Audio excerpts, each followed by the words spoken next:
আসসালামু আলাইকুম। এটিএন বাংলার গ্রামগঞ্জের খবরে সবাইকে স্বাগত জানাচ্ছি। আমি মারিয়া চৌধুরী। শুরুতেই বিআরবি কেবল সংবাদ শিরোনাম।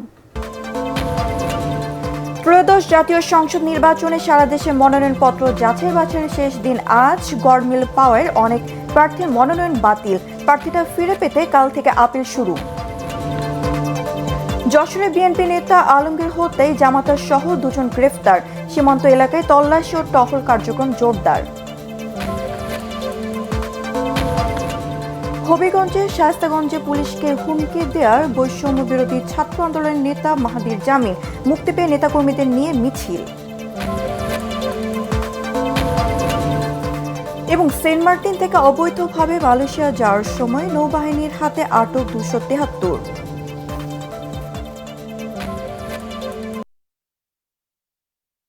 শুনছিলেন বিআরবি কেবল সংবাদ শিরোনাম। এবার জানিয়ে দেব বিস্তারিত সংবাদ।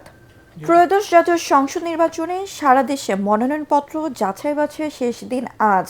গত 30 ডিসেম্বর থেকে শুরু হওয়া এই কার্যক্রমে যাচাই বাছাই গড়মিল পাওয়ার এরই মধ্যে অনেক প্রার্থীর মনোনয়ন বাতিল করেছে নির্বাচন কমিশন। যাচাই বাছাই শেষে বৈধ প্রার্থীর সংখ্যা প্রকাশ করবে নির্বাচন কমিশন। রিটার্নিং অফিসারের সিদ্ধান্তের বিরুদ্ধে আপিল দায়ের তারিখ 5 জানুয়ারি থেকে 9 জানুয়ারি। আপিল নিষ্পত্তি 10 থেকে 18 জানুয়ারি। আর প্রার্থিতা প্রত্যাহারের শেষ দিন 20 জানুয়ারি। প্রতিনিধিদের পাঠানো তথ্য ও চিত্র নিয়ে আশিকুর রহমান জানাচ্ছেন বিস্তারিত।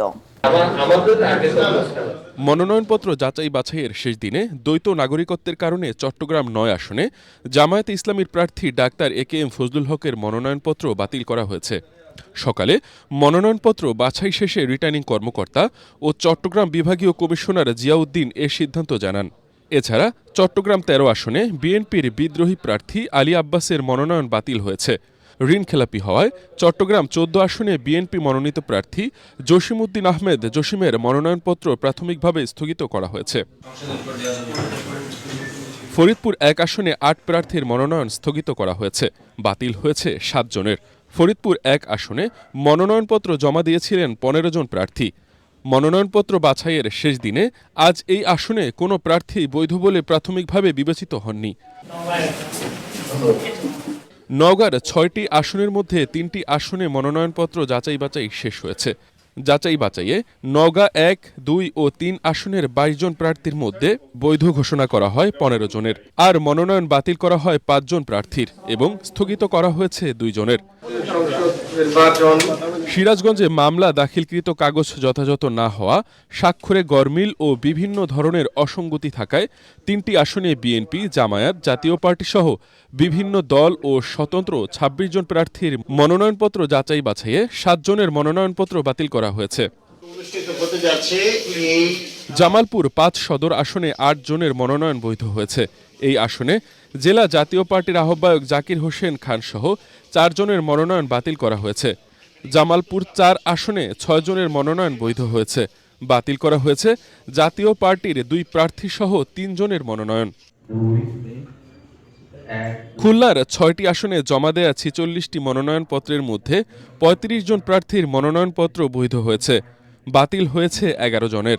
মনোনয়নপত্র বাতিল হওয়াদের মধ্যে রয়েছে জাতীয় পার্টির 2 জন, গণ অধিকার পরিষদের 1 জন ও স্বতন্ত্রের 1 জন প্রার্থী।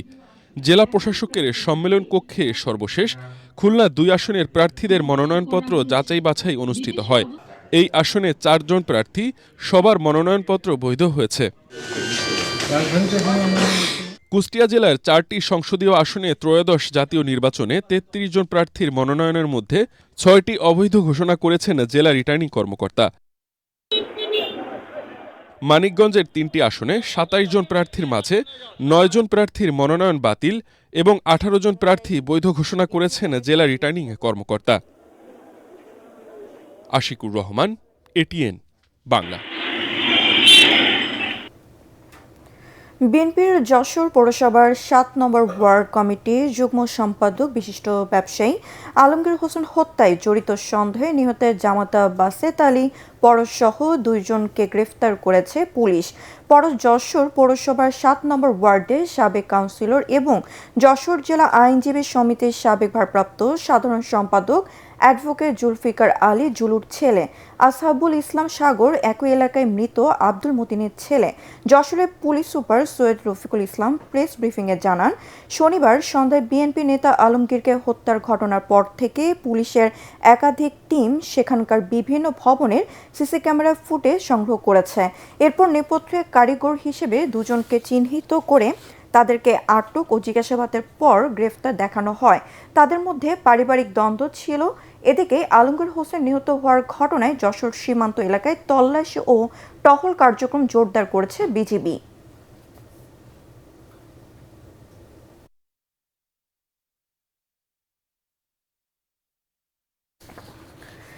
ব্যক্তিগত সফরে সিলেট গেছেন বিএনপি মহাসচিব মির্জা ফখরুল ইসলাম আলমগীর। দুপুরে ঢাকা থেকে রওনা হয়ে বিকেলে সিলেট ওসমানী আন্তর্জাতিক বিমানবন্দরে পৌঁছলে স্থানীয় নেতাকর্মীরা তাকে স্বাগত জানান।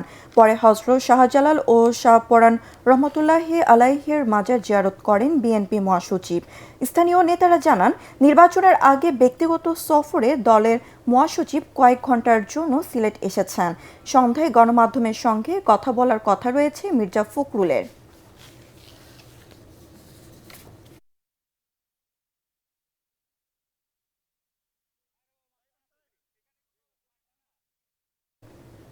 হবিগঞ্জের শায়েস্তাগঞ্জে পুলিশকে হুমকির ঘটনায় গ্রেফতার জেলা বৈষম্যবিরোধী ছাত্র আন্দোলনের সাধারণ সম্পাদক মাহদী হাসানের জামিন দিয়েছে আদালত। সকালে তাকে জুডিশিয়াল ম্যাজিস্ট্রেট আদালতের বিচারক আব্দুল মান্নানের আদালতে হাজির করা হয়। এই সময় বিচারক শুনানি শেষে তার জামিন মঞ্জুর করেন।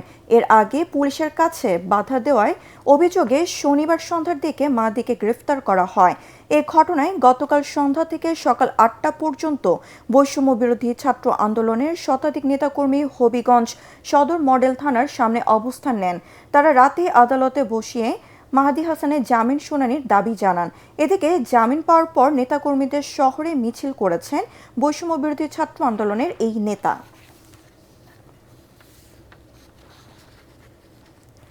সাগরপথে অবৈধভাবে মালয়েশিয়া যাওয়ার চেষ্টাকালে নারী, পুরুষ ও শিশুসহ ২৭৩ জনকে আটক করেছে বাংলাদেশ নৌবাহিনী।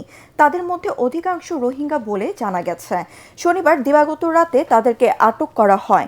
নৌবাহিনীর গণমাধ্যম শাখা থেকে জানানো হয়, সেন্ট মার্টিনস দ্বীপ থেকে প্রায় ৩০ মাইল দক্ষিণ পশ্চিমে একটি কাঠের তৈরি বোটের সন্দেহজনক গতিবিধি নজরে আসে। নৌবাহিনীর জাহাজ থেকে বোটটিকে থামার সংকেত দেওয়া হলে তা না থেমে দ্রুত পালিয়ে যাওয়ার চেষ্টা করে। পরে নৌবাহিনীর তাৎক্ষণিক ধাওয়ায় বোটটি আটক করা হয়। আটককৃতদের প্রাথমিক জিজ্ঞাসাবাদে জানা যায়, দালাল চক্রের মাধ্যমে তারা অবৈধভাবে মালয়েশিয়া যাওয়ার উদ্দেশ্যে সমুদ্রপথে যাত্রা শুরু করেছিল। বোটটিতে দালাল চক্রের ১০ জন সদস্যও ছিল। বোটসহ আটককৃতদের টেকনাফ থানায় হস্তান্তর করা হয়েছে। এখন দেখবেন সালাম স্টিল ভোটের গাড়ি। সালাম স্টিল ভোটার গাড়ি নিয়ে নীলফামারী ২ আসন থেকে ভোটের হালচাল জানাচ্ছেন প্রতিনিধি আবু সাইদ অপু।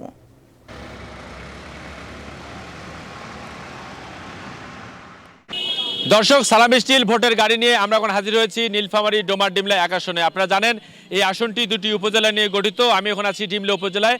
এখানে 10টি ইউনিয়ন রয়েছে। এই 10টি ইউনিয়নে মোট ভোটার সংখ্যা হচ্ছে 2,43,641 জন। আমরা কিন্তু এখানকার যে তিস্তা পাড়ের মানুষজন, বিভিন্ন হাট বাজার, পাড়া মহল্লায় ভোটারদের সাথে আমরা কথা বলেছি। তারা একটা স্পষ্ট বার্তা দিয়েছেন যে যারা এলাকার উন্নয়ন করতে পারবেন তাদের পক্ষে তারা রায় দিবেন।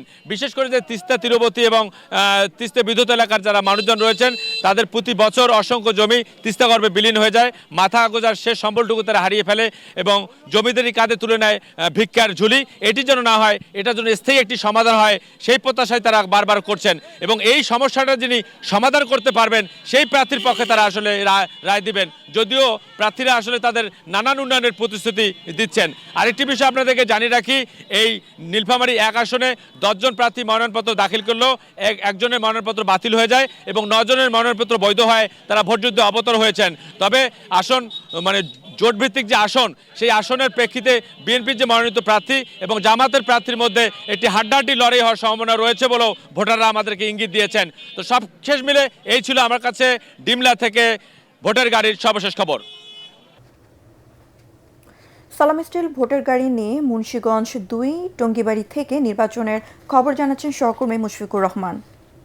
সালাম স্টিল ভোটার গাড়ি নিয়ে মুন্সিগঞ্জ 2 আসনের পথে প্রান্তরে আমরা ঘুরেছি, সারাদিন কথা বলেছি সাধারণ ভোটারদের সাথে, শুনেছি তাদের নির্বাচনী ভাবনা। এরই মধ্যে মুন্সিগঞ্জ 2 আসনে কিন্তু নির্বাচনী যে হাওয়া সেটা কিন্তু বেশ জোরে বইতে শুরু করেছে।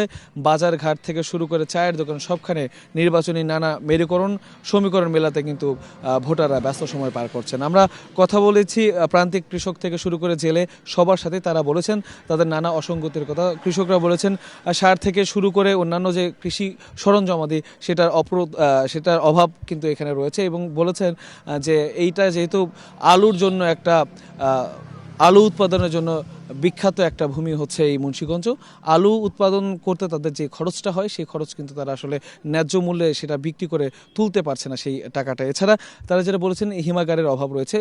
জেলেরা বলছেন যে পদ্মা থেকে যে পানি প্রাকৃতিক উপায়ে খালবিলে প্রবেশ করত, ভূমিদস্যুদের দখলের কারণে খালবিল বন্ধ হয়ে যাওয়ার কারণে প্রাকৃতিক যে মাছের উৎস সেটা কিন্তু আসলে কমে গেছে। তো এই অসঙ্গতিগুলো আসলে মোকাবেলা করতে হবে পরবর্তীতে যারা এখানে দায়িত্ব পালন করবেন জনপ্রতিনিধি হিসেবে তাদের। এছাড়া জনগণের নানা চাওয়া পাওয়া রয়েছে, যোগাযোগ ব্যবস্থা মোটামুটি উন্নত রয়েছে, তবে মাদকের দৌরাত্ম এবং ভূমিদস্যুদের দৌরাত্ম রয়েছে।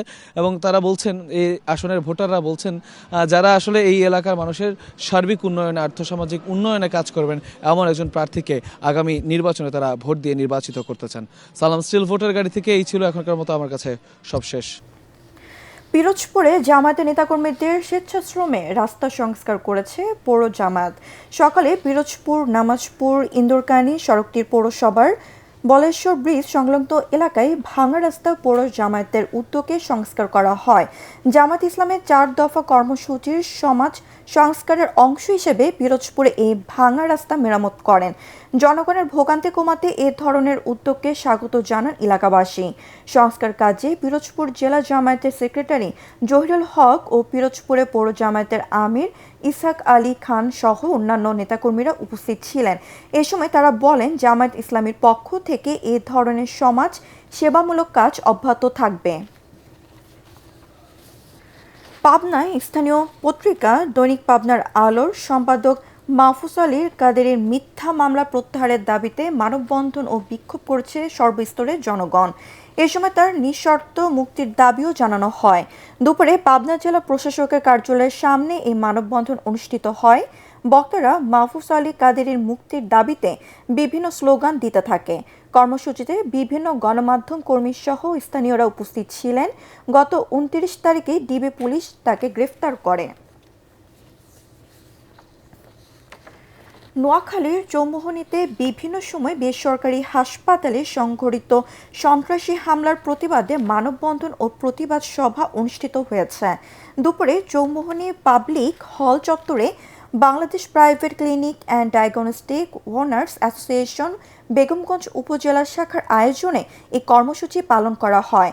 জেলার বিভিন্ন বেসরকারি ক্লিনিক ও ডায়াগনস্টিক সেন্টারের মালিক, চিকিৎসক, কর্মকর্তা, কর্মচারী সহ সংশ্লিষ্টরা অংশ নেন। মানববন্ধনে বক্তারা বলেন, সাম্প্রতিক সময়ে বেসরকারি হাসপাতাল ও ক্লিনিকে বারবার সন্ত্রাসী হামলা ও ভাঙচুরের ঘটনার চিকিৎসা সেবা মারাত্মকভাবে বাধাগ্রস্ত হচ্ছে। এতে একদিকে রোগীরা যেমন ভোগান্তিতে পড়ছেন, অন্যদিকে চিকিৎসক ও স্বাস্থ্যকর্মী সেবাকর্মীরা নিরাপত্তাহীনতায় ভুগছেন।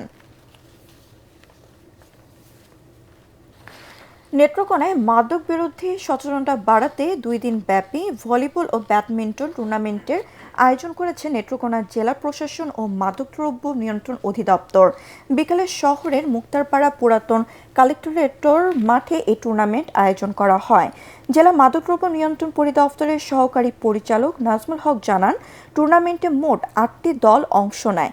ময়মনসিংহ বিভাগীয় মাদকদ্রব্য নিয়ন্ত্রণ অধিদপ্তরের অতিরিক্ত পরিচালক জাফরুল্লাহ কাজলের সভাপতিত্বে খেলার উদ্বোধনী অনুষ্ঠানে বক্তব্য রাখেন জেলা প্রশাসক সাইফুর রহমান, পুলিশ সুপার তরিকুল ইসলাম, জেলা প্রেস ক্লাবের সাধারণ সম্পাদক মাহবুবুর কিবরিয়া চৌধুরী, হেলিম সহ অন্যান্যরা।